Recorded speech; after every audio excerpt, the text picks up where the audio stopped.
നമസ്കാരം, good morning you കെയിലേക്ക് സ്വാഗതം. ഞാൻ അഞ്ജു ഹരികുമാർ. ഇന്ന് ജൂലൈ 23 വ്യാഴാഴ്ച.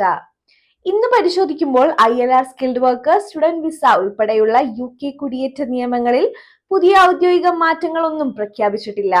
അടുത്തിടെ അവതരിപ്പിച്ച നിയമ ഭേദഗതികൾ നിലവിലെ പാർലമെന്ററി നടപടിക്രമങ്ങൾ അനുസരിച്ച് മുന്നേറുകയാണ്. അതിനാൽ സോഷ്യൽ മീഡിയയിലെ അഭ്യൂഹങ്ങൾ വിശ്വസിക്കാതെ ഹോം ഓഫീസ് ഇമിഗ്രേഷൻ റൂൾസ് മാത്രമാണ് ആശ്രയിക്കേണ്ടത്. പുതിയ പ്രഖ്യാപനങ്ങളോ മാറ്റങ്ങളോ ഉണ്ടായാൽ ബിലാത്തി വാർത്ത വഴി ഉടൻ തന്നെ നിങ്ങളെ അറിയിക്കുന്നതാണ്. ആദ്യം പ്രധാന വാർത്തകൾ പരിശോധിക്കാം. തടവുകാരുടെ ഏർലി റിലീസ് സ്കീമിൽ പുനർപരിശോധന പ്രഖ്യാപിച്ച് പ്രധാനമന്ത്രി ആന്റി ബെൻഹാം. ഇംഗ്ലണ്ടിൽ ബസ് ടിക്കറ്റ് നിരക്കുകൾ 2 പൗണ്ടായി കുറയ്ക്കുമെന്ന് പ്രധാനമന്ത്രി ആന്റി ബെൻഹാം. പണപ്പെരുപ്പം 2.6% കുറഞ്ഞു. എണ്ണവിലയിൽ വീണ്ടും ആശങ്ക. ബ്രിട്ടന്റെ പ്രതിരോധ ശേഷി ശക്തിപ്പെടുത്താൻ 20 മില്യൺ പൗണ്ടിന്റെ പുതിയ പദ്ധതി. സസ്ലക്സിനെയും ദീർഘകാല വരൾച്ച പ്രദേശമായി പ്രഖ്യാപിച്ചു. ഈ ബുള്ളറ്റിൻ നിങ്ങൾക്കായി അവതരിപ്പിക്കുന്നത് idealistic mortgage and financial services limited ആണ്. UK-യിലെ നിങ്ങളുടെ ഇൻഷുറൻസ് മോർഗേജ് സേവനങ്ങൾ സംബന്ധിച്ച സൗജന്യ ഉപദേശത്തിനായി ദയവായി അവരെ ബന്ധപ്പെടുക. വാർത്തകൾ വിശദമായി. UK-യിൽ വിവാദമായ തടവുകാരുടെ ഏർലി റിലീസ് സ്കീമിൽ വലിയ മാറ്റങ്ങൾ വരുത്താനൊരുങ്ങി പ്രധാനമന്ത്രി ആന്റി ബെൻഹാം. ജയിലുകളിലെ തിരക്ക് കുറയ്ക്കാൻ മുൻ സർക്കാർ നടപ്പാക്കിയ പദ്ധതിയെ സമഗ്രമായി പുനർപരിശോധിക്കുമെന്ന് പ്രധാനമന്ത്രി പ്രഖ്യാപിച്ചു. UK-യിലെ ജയിലുകളിലെ അമിത തിരക്ക് പരിഹരിക്കാനാണ് മുൻ സർക്കാർ തടവുകാരെ ശിക്ഷാ കാലാവധി പൂർത്തിയാക്കുന്നതിന് മുൻപ് മോചിപ്പിക്കുന്ന പദ്ധതി നടപ്പാക്കിയത്. എന്നാൽ ഗുരുതര കുറ്റകൃത്യങ്ങളിൽ ശിക്ഷിക്കപ്പെട്ട ചിലർക്കും ഈ ആനുകൂല്യം ലഭിക്കുമെന്ന ആശങ്ക ശക്തമായ പ്രതിഷേധത്തിന് ഇടയാക്കി. പ്രത്യേകിച്ച് 2019 ഡ്യൂട്ടിക്കിടെ കൊല്ലപ്പെട്ട പോലീസ് കോൺസ്റ്റബിൾ ആൻഡ്രൂ ഹാർപ്പർ കേസിലെ ചില പ്രതികൾക്കും ഈ ഇളവ് ലഭിക്കുമെന്ന റിപ്പോർട്ടുകളാണ് വിവാദം കൂടുതൽ രൂക്ഷമാക്കിയത്. ഇതിനെതിരെ ഹാർപ്പറുടെ കുടുംബവും പോലീസ് സംഘടനകളും കടുത്ത പ്രതിഷേധവുമായി രംഗത്തെത്തിയിരുന്നു. ഇതേ തുടർന്ന് ഈ കേസിലെ പ്രധാന പ്രതിക്ക് യാതൊരു സാഹചര്യത്തിലും നേരത്തെയുള്ള മോചനം അനുവദിക്കില്ലെന്ന് ആന്റി ബെൻഹാം വ്യക്തമാക്കിയിരുന്നു.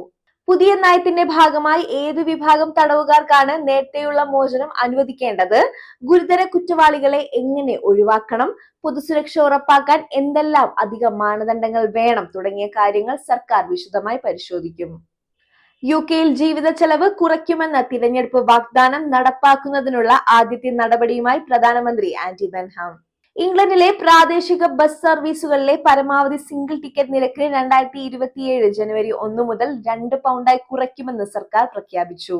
പൊതുഗതാഗതം കൂടുതൽ ആളുകൾ ഉപയോഗിക്കാൻ പ്രോത്സാഹനം നൽകുകയും കുടുംബങ്ങളുടെ യാത്രാ ചെലവ് കുറയ്ക്കുകയും ചെയ്യുക എന്നതാണ് ലക്ഷ്യം.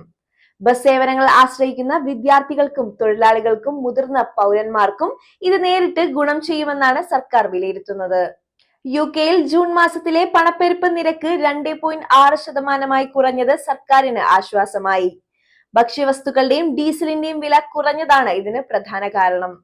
എന്നാൽ അമേരിക്ക-ഇറാൻ സംഘർഷത്തെ തുടർന്ന് ബ്രെന്റ് ക്രൂഡ് എണ്ണവില ബാരലിന് $95 മുകളിലെത്തിയത് പുതിയ ആശങ്ക ഉയർത്തുകയാണ്.